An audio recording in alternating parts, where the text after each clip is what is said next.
چه مشتی قالب تنه ای میخوای رد کنی اینجا رو صاف کنی وقتی که اینجا پلومه؟ هیچ مشتی قالب تنه ای نداره. بخوای مشتی قالب تنه هم مشتی دسته‌دار و اینا هم به زور رد کنی تمام میزنه 4 جا دیگه‌ش هم نیش میکنه و قلمبه میکنه. خوشگل میاد یه سیم زیگزاگ میچسبونی سر خطی، دقیقاً سر خطی میزنی کارتو فرم میکنی. چون اصول اولیه صافکاری فرم کاریه، قواره کاریه، در آوردن خطته. وقتی که این خط رو در میاری خیلی از قلیات میپره بیرون و تازه میتونی شروع کنی موج باد هر چی که داری بگی. تا زمانی که این خط تو باشه تو اصلا به هیچ وجه نه باید مشتی بزنی، نه قالب تنه، نه دستگاه، نه نقطه کش، هیچی نباید.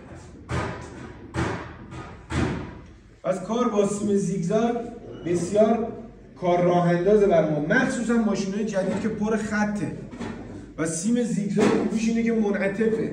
تو اگه مثلا همین الان برید تیگوها رو ببینید X55 ته این درش اینجوری خط قوس رو به برعکس، اون ورش می‌بینی یه قوس به این ور، دور گلگیر می‌بینی یه قوس این وری داره، صندوق می‌بینی 10 مدل قوس داره، دور گلگیر اینطوری بهش فرم بده طبق خط دور گلگیر بذارش خوشگل خط دور گلگیر رو در بدون اینکه بخوای بشکافی، بدون اینکه بخوای مشتی و قالب تنه بزنی. شکاف دوبل همینطوری نیست که باید چرخ رو وا کنی بری توی چرخ خاک نریزه چشت، عینک بزن، فرز ببر، خدایی نکرده فرز قلاب کنه، دستتو نگیره، ورق رو نگیره، هزاران مشکلات داره.